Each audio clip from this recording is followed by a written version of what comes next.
The House of Representatives Committee on Navy has begun investigation into the Deep Blue project contract amounting to $195.3 million illegally awarded to HSL International Limited. The Nigerian Army, the Air Force and the Nigerian Navy were grilled by the committee, who vowed to do everything to recover the said loot.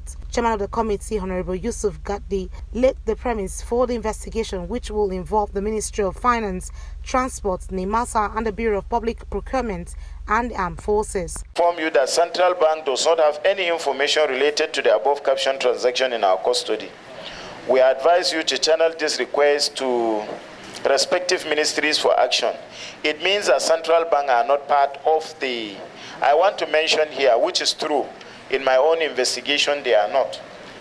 Need to investigate Deep Blue contract, HNL International. We wrote a letter to Corporate Affairs Commission, and this is what they say. Reference to a letter this: please be informed that there is no information on the exact name HSL International Limited readily available as a registered entity on the Corporate Commission's record. You may wish to, however, forward the available document in support of their registration to us to enable us investigate further. So when the ministry come, we will ask them the records of that HSL so that we forward to Corporate Affairs Commission for further investigation. But as it is, they say they don't have any record regarding to that. The Port Authority too, they say, I am constrained to inform you that the authority does not in any way involve in the contract of Deep Blue. The committee was interested to know if the armed forces played any part in the conceptualization of the project, number of equipment each got, and if the equipment supplied for the operation met standard specifications. Do you have the specifications of this item, either from the contractor or from the awarding agency, before the items handed over to you? If so, is the items make the specification specified in the BOQ of the contract? About the originality of the entire project, because I would know that the budgetary processes would demand that in your assessment you would have need for some of these things that were provided for you, and these are specialized equipment or platforms that are needed for the service. And I am well informed from your submissions that you were supposed to have been carried along from the onset, because you cannot shave one's head in their absence.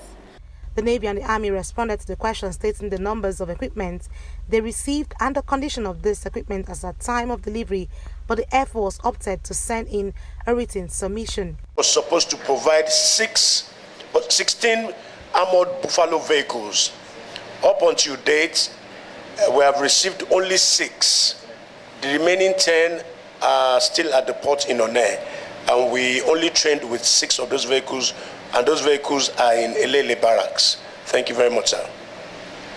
The initial questions were to the Navy. That is why the Navy responded.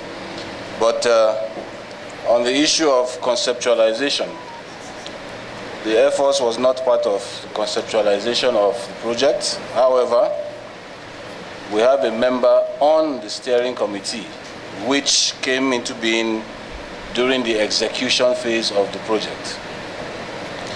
Thank you. Platforms. Thank you. Someone is already wondering. Special mission aircraft, the Cessna Citation CJ3. Okay. Are they in line with the specification like he asked?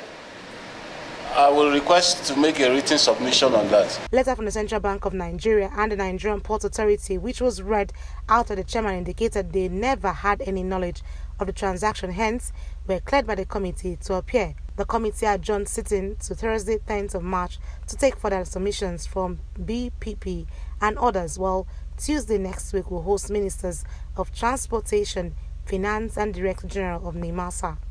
Annie T. Patrick, Core TV News, Abuja.